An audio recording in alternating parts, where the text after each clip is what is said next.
Hello guys, welcome back. இப்போ recent டைம்ஸில் நிறைய பேர் கேட்ட ஒரு விஷயம், ஜியோ ஃபினான்ஷியல் சர்வீஸில் இன்வெஸ்ட்மெண்ட் பண்ணலாமான்னு சொல்லிட்டு. ஏன்னா ஃபுல்லாகவே வந்து இப்போ நியூஸை பேஸ் பண்ணி தான் வந்து நிறைய பேர் இந்த ஸ்டாக்ல வந்து கான்சன்ட்ரேட் பண்ணுறாங்க. ஏன்னா இப்போ லாஸ்ட் ஒரு 6 மந்த் பார்த்தீங்கன்னா அரௌண்ட் ஒரு 55% கிட்ட ஒரு நல்ல ஒரு ரேலி கொடுத்துருக்கு.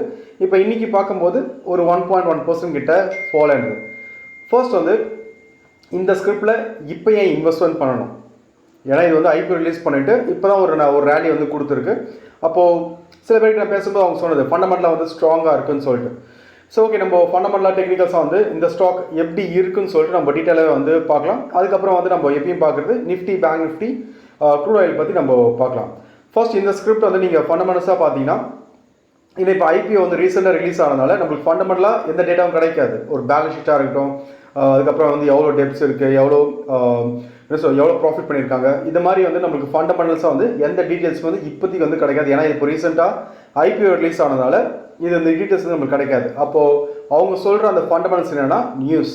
அப்போ நியூஸ் எல்லாருமே ஒரு சொல்கிற விஷயம்னா இது ஒரு நல்ல ரேலி கொடுத்துருக்கு, அப்போ இங்கேயும் பை பண்ணால் திரும்பி அடுத்து வந்து ஒரு 50% கிட்ட அடுத்த ஒரு 1 இயரில் வந்து நல்ல ரேலி கொடுக்குன்னு சொல்லிட்டு அது மாதிரி விஷயம் தான் வந்து ஃபுல்லாக நியூஸை பேஸ் பண்ணி தான் போயிருக்கு. பட் ஒரு ஃபண்டமெண்டல்ஸ் பேஸ் பார்க்கும்போது இதில் வந்து நமக்கு ஒரு கிளியரான டேட்டா கிடையாது.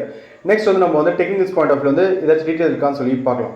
இப்போ நம்ம டெக்னிக்கல் பாயிண்ட் ஆஃப் வியூ வந்து எப்பயுமே நான் சொல்கிற விஷயம், மார்க்கெட்டில் வந்து ஒரு பை ஆனாலும் சரி, ஒரு செல் ஆனாலும் ஒரு சார்ட்டில் கிளியராக நம்மளுக்கு வந்து காமிக்கும் ஏன் வந்து அந்த ரேலி வந்து கொடுத்தது, இப்போ கரெக்ஷன் வந்தாலும் ஏன் அந்த கரெக்ஷன் வருதுன்னு சொல்லிட்டு ஒரு டெக்னிக்கல்ஸில் நம்மளுக்கு முன்னாடி கிளியராக வந்து காமிச்சிட்டு அப்புறம் தான் மார்க்கெட் அது வந்து பெர்ஃபார்ம் ஆகும். அதை நம்ம கண்டுபிடிச்சிட்டு கரெக்டான ஒரு இடத்துல வந்து என்ட்ரி எடுத்தோம் அப்படின்னா அதில் வந்து நம்ம வந்து ப்ராஃபிட்ஸ் பண்ணலாம். அங்கே வந்து நம்ம தப்பாக என்ட்ரி எடுத்தோம்னா வந்து லாஸஸ் புக் பண்ணுவோம். ஃபர்ஸ்ட் என்னோட ஒரு கொஸ்டின் தான், இந்த இடத்துல பர்டிகுலராக ஃபஸ்ட்டு ஏன் பை பண்ணணும்? ஏன்னா இப்போ வந்து நீங்கள் பை பண்ணுறதுக்கு ஏதாச்சும் ஒரு ரீசன் இருக்கணும். அது நியூஸ் பார்த்துட்டு தான் பை பண்ண போகிறோம் அப்படின்னா கண்டிப்பாக அதை வச்சு நம்ம வந்து ப்ராஃபிட்ஸ் பண்ண முடியாது. இன்னொரு விஷயம் வந்து எல்லாருமே சொல்கிறாங்க, அதனால் நானும் வந்து பை பண்ணலாம் அப்படின்னா கண்டிப்பாக அந்த ஒரு நம்பிக்கை வச்சு நம்ம இந்த மார்க்கெட்டில் எதுவுமே பண்ண முடியாது. அப்போது இந்த இடத்துல வந்து பை பண்ணுறதுக்கு உங்களுக்கு எதாவது ரீசன் இருந்துன்னா நீங்கள் தாராளமாக வந்து பை பண்ணலாம். என்னோட பாயிண்ட் ஆஃப் வியூ இந்த இடத்துல வந்து பை பண்ணுறது சேஃப் கிடையாது. அது ஏன் சொல்லிட்டு நம்ம பார்க்கலாம். ஃபர்ஸ்ட் இவ்வளோ தூரம் வந்து ஒரு ரேலி கொடுத்துருக்கு, அது ஏன் கொடுத்தது? இப்போ இந்த ஸ்கிரிப்ட் வந்து பார்த்தீங்கன்னா ஆகஸ்ட் முதல் நம்ம ஐபிஓ வந்து ரிலீஸ் ஆயிருந்தது. அதுக்கப்புறம் ஃபுல்லாகவே ஒரு sideways market.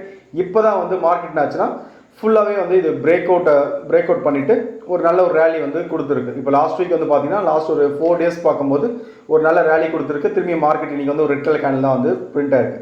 So okay, first இந்த ரேலி வந்து ஏன் இங்கே வந்து கொடுத்துருக்கு, அப்போ இந்த இடத்துலேருந்து ஏன் மார்க்கெட் வந்து ஒரு ரிஜெக்ஷன் கொடுத்துருக்கு, அதை வந்து ஃபர்ஸ்ட் நம்ம பார்த்துடலாம்.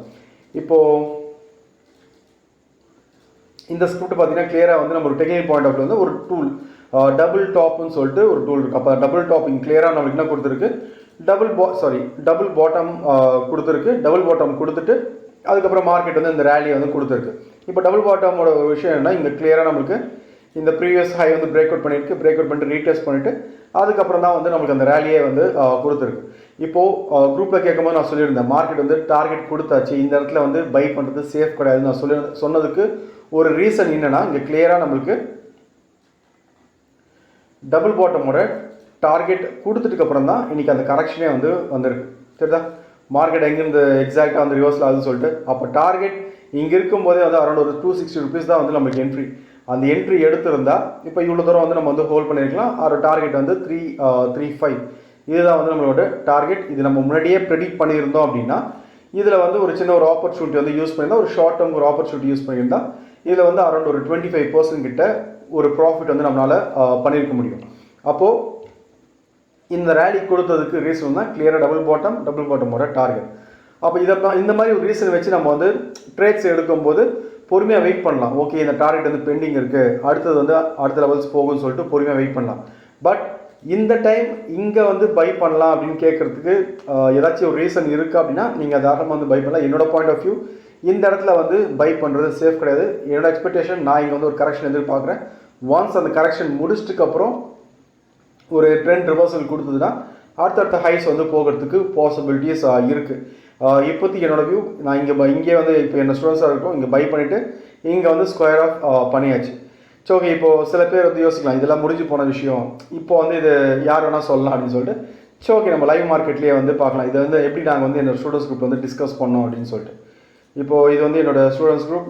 அப்போ இவங்களுக்கு முன்னாடியே வந்து ஃபிக்ஸ் பண்ணியாச்சு டார்கெட் எது வரையும் போகணும், 3-3-1 ஓவரால் 3-2 வரையும் போகணும்னு சொல்லிட்டு. அப்போ இது முன்னாடியே வந்து நாங்கள் ட்ராக் பண்ண ஒரு விஷயம். அப்போ 260 எது வரையும் போகணும்னு சொல்லிட்டு இப்போ மார்க்கெட் எக்ஸாக்டாக எங்கிருந்து ரிவர்சல் ஆகுதுன்னு சொல்லி பார்த்தீங்கன்னா எக்ஸாக்டாக அந்த 335 அந்த ரேஞ்ச் வந்து ஹிட் பண்ணிட்டுக்கு அப்புறம் தான் மார்க்கெட் ரிவர்சல் கொடுக்குது. தெரியுதா?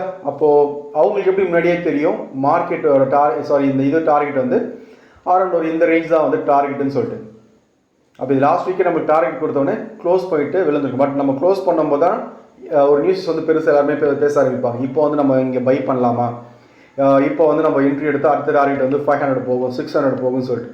பட் மார்க்கெட் நியூஸஸ்க்கு வந்து மார்க்கெட் வந்து ரியாக்ட் ஆகாது. ஜஸ்ட் என்னென்னா ஒரு ப்ராஃபிட் புக்கிங்க்கான ஒரு டூல் தான் வந்து நியூஸஸ். இப்போ என்ன பண்ணியிருக்காங்கன்னா ஒரு இன்ஸ்டியூஷன்ஸ் வந்து இங்கெல்லாம் ஃபுல்லாக பை பண்ணிவிட்டு இந்த இடத்துல வந்து அவங்களுக்கு செல் பண்ணுறதுக்கான ஒரு விஷயம் வந்து தேவை. அப்போ வந்து செல் பண்ணுறதுக்கும் போது வாங்குறதுக்கு ஒரு ஆள் தேவை. அப்போ அந்த டைம் வந்து ஒரு ரீட்டைல் ட்ரேடர்ஸ் தான் வந்து ரெடியாக இருப்பாங்க. ஒரு நியூஸை பார்த்துட்டு வாங்குறதுக்கு எப்பயுமே வந்து ரீட்டைல் ட்ரேடர்ஸ் தான் வந்து ரெடியாக இருப்பாங்க.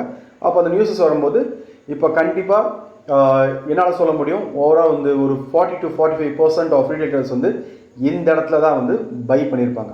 அப்போது என்ன பண்ணுவாங்க, இங்கே வந்து இன்ஸ்டியூஷன் செல் பண்ணும்போது அந்த செல்லோட சிலமே வந்து இங்கே பை பண்ணிவிட்டு மார்க்கெட் வந்து இங்கே ஒரு ப்ராஃபிட் புக்கிங் மாதிரி கீழே வர ஆரம்பிக்கும். உடனே நம்ம என்ன சொல்லுவோம், ஆப்ரேட்டர்ஸ் வந்து ட்ராப் பண்ணிட்டாங்க, இதில் வந்து ப்ராஃபிட்டே பண்ண முடியாது, கேம்லிங் சொல்லிட்டு மார்க்கெட்டை விட்டு வெளில போயிடும். அதனால் எப்பயுமே வந்து ஒரு என்ட்ரி எடுக்கிறதுக்குன்னு சொல்லி சர்டன் டூல்ஸ் இருக்குது. ஒரு இண்டிகேட்டர்ஸை யூஸ் பண்ணாமல் ஒரு ப்ரைஸ் ஆக்ஷன் பேஸ் பண்ணிட்டு சர்டன் டூல்ஸ் இருக்குது. இப்போ ட்ரெண்ட் லைனாக இருக்கட்டும், ஒரு ஃபிபனாக்கி பேட்டர்ன்ஸ், இந்த மாதிரி சர்டன் டூல்ஸ் இருக்குது.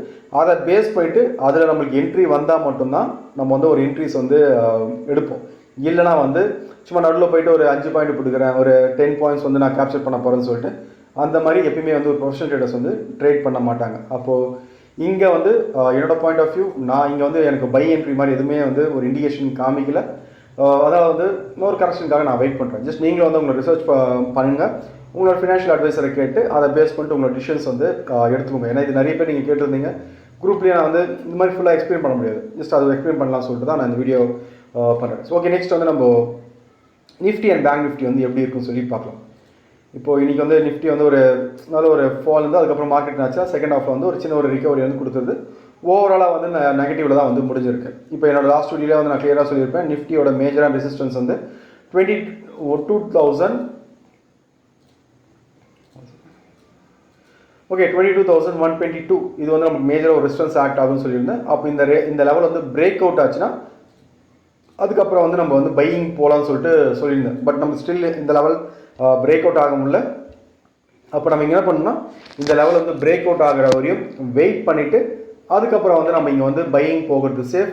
அதனால் எப்பயும் வந்து நம்ம ரெசிஸ்டன்ஸ் கிட்ட போயிட்டு பை பண்ண மாட்டோம். அதனால் பிரேக் அவுட் ஆனதுக்கப்புறம் ரீடெஸ்ட் பண்ணிட்டு ஒரு ரேலி கொடுக்கும்போது கண்டிப்பாக வந்து ஒரு நல்ல ஒரு மொமெண்டம் வந்து எக்ஸ்பெக்ட் பண்ணலாம். இதை முன்னாடியே டார்கெட் லெவல்னு சொல்லியிருந்தேன். இந்த லெவல் பிரேக் அவுட் ஆச்சுன்னா அரௌண்ட் ஒரு 180 பாயிண்ட்ஸ் கிட்ட ஒரு அப்வர்ட் மொமெண்டம் வந்து நம்ம எக்ஸ்பெக்ட் பண்ணலாம் அப்படின்னு சொல்லிட்டு. அப்போ ஸ்டில் என்னோட வியூ சேம் தான். இப்போ இன்றைக்கி மார்க்கெட்டில் ஒரு பெருசாக ஒரு மொமெண்டம் இல்லை, ஜஸ்ட் ஒரு சைட்வேஸ் மாதிரியே வந்து ஃபார்ம் ஆகுது. அப்போ நிஃப்டி ஸ்டில் என்னோட வியூ ஓவரால் பை ட்ரெண்டில் இருக்குது. இப்போ வந்து கரண்ட்டாக பார்க்கும்போது ஒரு ரெசிஸ்டன்ஸ் லெவலில் தான் வந்து ட்ரேட் ஆகுது. அதனால் அந்த ரெசிஸ்டன்ஸ் வந்து பிரேக் அவுட் ஆகிற வரையும் வெயிட் பண்ணிவிட்டு அதுக்கப்புறம் வந்து பையிங் போகிறது சேஃப். நெக்ஸ்ட் வந்து நம்ம பேங்க் நிஃப்டி பார்க்கலாம். இப்போது பேங்க் நிஃப்டியும் பார்த்தீங்கன்னா இங்கே பெருசாக ஒரு மொமெண்டம் இல்லை. ஏன்னா நம்ம பேங்க் நிஃப்டி வந்து முன்னாடியே வந்து கொடுத்துருந்தோம். பேங்க் நிஃப்டி வந்து ஒரு ட்ரெண்ட் லைனில் ட்ரேட் ஆகுதுன்னு சொல்லிட்டு ஒன்ஸ் இந்த ட்ரெண்ட் லைன் வந்து பிரேக் அவுட் ஆச்சுன்னா அதுக்கப்புறம் வந்து நீங்கள் பையிங் போகலான்னு சொல்லிட்டு சொல்லியிருந்தேன். இப்போ கரண்ட்டாக பார்க்கும்போது மார்க்கெட் இந்த ட்ரெண்ட் லைன் பிரேக் அவுட் ஆகாமல் இங்கே இந்த மார்க்கெட் வந்து ஒரு ரிஜெக்ஷன் வந்து கொடுத்துருக்கு. இதை வந்து நான் லாஸ்ட் இயர்லேயே வந்து நான் சொல்லியிருந்தேன், இங்கே வந்து ஒரு சைட்வேஸ் ஆகிறதுக்கு தான் வந்து பாசிபிலிட்டிஸ் இருக்குதுன்னு சொல்லிட்டு.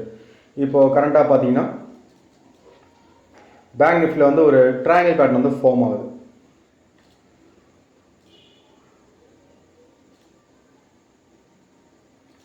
இப்போ பேங்க் நிஃப்டி வந்து ட்ரையாங்கிள் பேட்டர்னில் ஃபார்ம் ஆகுது. அப்போ ஒன்ஸ் நம்மளுக்கு இந்த ட்ரெண்ட் லைன் வந்து பிரேக் அவுட் ஆச்சுன்னா அதுக்கப்புறம் வந்து பையிங் போகிறது சேஃப். இந்த இடத்துல வந்து பையிங் போகிறது சேஃப் கிடையாது. ஏன்னா மார்க்கெட் வந்து ஒரு சைட்வேஸ் மார்க்கெட்டில் இருக்குது. இப்போது நீங்கள் மார்க்கெட் வந்து புதுசாக வரீங்க அப்படின்னா இங்கே வந்து இந்த மார்க்கெட்டில் வந்து அவாய்ட் பண்ணிவிட்டு ஒன்ஸ் நமக்கு வந்து ட்ரெண்ட் ஸ்டார்ட் ஆகும்போது அங்கே வந்து நம்ம ஆப்ஷன்ஸ் பையிங் வந்து யூஸ் பண்ணிட்டா ஒரு நல்ல ஒரு ப்ராஃபிட் வந்து நம்மளால் பண்ண முடியும். இல்லை நான் வந்து எக்ஸ்பீரியன்ஸ் பர்சன் டெக்னிக்கில் ஸ்ட்ராங்காக இருக்கவங்க இதுக்குள்ளேயே வந்து நம்ம ஒரு சின்ன ஆப்பர்ச்சுனிட்டிஸ் கிடைக்கும் போது அதையும் வந்து நம்ம யூஸ் பண்ணிக்கலாம். அதனால் என்னோடய பாயிண்ட் ஆஃப் வியூ இப்போதைக்கு வந்து பேங்க் நிஃப்டி பார்க்கும்போது ஒரு சைட்வேஸ் மார்க்கெட் இருக்குது. ஏன்னா இங்கே பார்க்கும்போது உங்களுக்கு வந்து அரௌண்ட் ஒரு 900 பாயிண்ட்ஸ் ஒரு ரேலி இருந்திருக்கும். போக போக இப்போ வந்து 700 பாயிண்ட்ஸ் தான் ரேலி இருக்குது. அப்போ திரும்பி போக போக மார்க்கெட் அந்த கன்சாலிடேஷன் முடிச்சுட்டு ஒரு ட்ரெண்ட் ஸ்டார்ட் ஆகும்போது தான் ஒரு நல்ல ஒரு மொமெண்டம் வந்து நம்ம பேங்க் நிஃப்டியில் வந்து எக்ஸ்பெக்ட் பண்ணலாம்.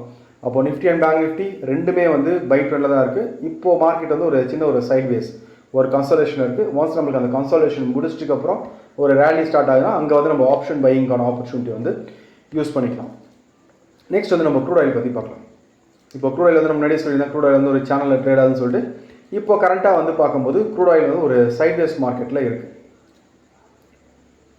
இப்போ கிளியராக உங்களுக்கு தெரியும் நினைக்கிறேன் மார்க்கெட்டோட மொமெண்டம் எப்படி இருக்குன்னு சொல்லிட்டு. பாட்டம் டு டாப், திரும்பியும் பாட்டம், திரும்பியும் டாப், திரும்பியும் பாட்டம் அடிச்சுட்டு இங்கேருந்து ஒரு பவுன்ஸ் பேக் கொடுத்து திரும்பி வந்து மார்க்கெட்டு ஒரு ரேலி வந்து ஸ்டார்ட் ஆகிருக்கு. இப்போ தான் ஜஸ்ட் ஒரு லைவ் மார்க்கெட் தான். இப்போ நல்ல ஒரு ரேலி வந்து ஸ்டார்ட் ஆகிருக்கு. அதில் க்ரூட் ஆயில் இப்போதைக்கு பார்க்கும்போது முன்னாடியே நான் வந்து சொல்லியிருந்தேன் க்ரூட் ஆயில் வந்து ஒரு சேனலில் ட்ரேட் ஆகுதுன்னு சொல்லிட்டு.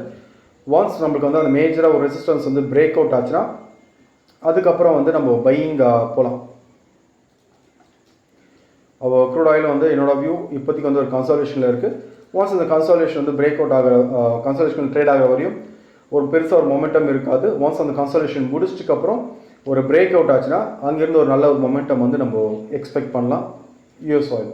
அப்போது Nifty, bank Nifty, crude oil மூணுமே வந்து ஒரு சைட்வேஸ் மார்க்கெட்டில் தான் இருக்குது. வெயிட் பண்ணலாம். ஒரு ட்ரெண்டு ஸ்டார்ட் ஆகிற வரையும் வெயிட் பண்ணிவிட்டு ஒன்ஸ் நம்மளுக்கு ட்ரெண்டு ஸ்டார்ட் ஆச்சுன்னா ஒரு நல்ல ஒரு மொமெண்டம் வந்து நம்ம எக்ஸ்பெக்ட் பண்ணலாம். ஒன்ஸ் இது ட்ரெண்டு ஸ்டார்ட் ஆகும்போது கண்டிப்பாக நான் உங்களுக்கு வந்து அப்கமிங் வீடியோஸில் வந்து நான் உங்களுக்கு வந்து அப்டேட் பண்ணுறேன். ஸோ ஓகே, இப்போ நீங்களும் வந்து ஒரு ஸ்கிரிப்டில் எப்படி வந்து என்ட்ரி எடுக்கணும். ஏன்னா ஜியோ ஃபினான்ஸ் சர்வீஸில் வந்து அங்கே என்ட்ரி இல்லைன்னு சொல்லிட்டு தெரிஞ்சு தான் என்ன பண்ணியிருக்க மாட்டோம், பெருசாக நியூஸஸ் வந்து பெருசாக ரியாக்ட் பண்ணிக்க மாட்டோம். பட் நம்மளுக்கு என்னென்னா ஒரு ஹை பிரேக் அவுட் ஆச்சு அடுத்த லெவல்ஸ் போகும் தான் மோஸ்ட்லி ரீட்டெயிலர்ஸோட மைண்ட் செட். அப்போ நம்ம என்ட்ரி பர்டிகுலராக எங்கே எடுக்கணும், எங்கே வந்து நம்ம வந்து சும்மா இருக்கணும்.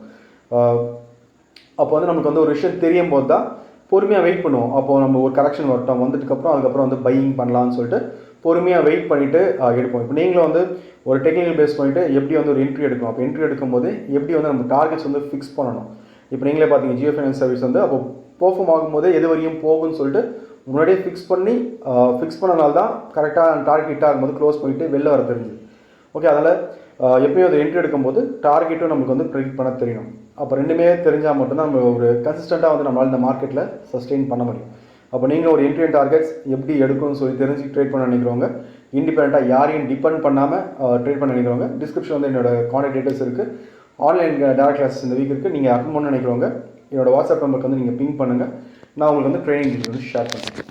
ஓகே, இந்த வீடியோ உங்களுக்கு யூஸ்ஃபுல்லாக இருந்துருன்னு நினைக்கிறேன். தேங்க்யூ.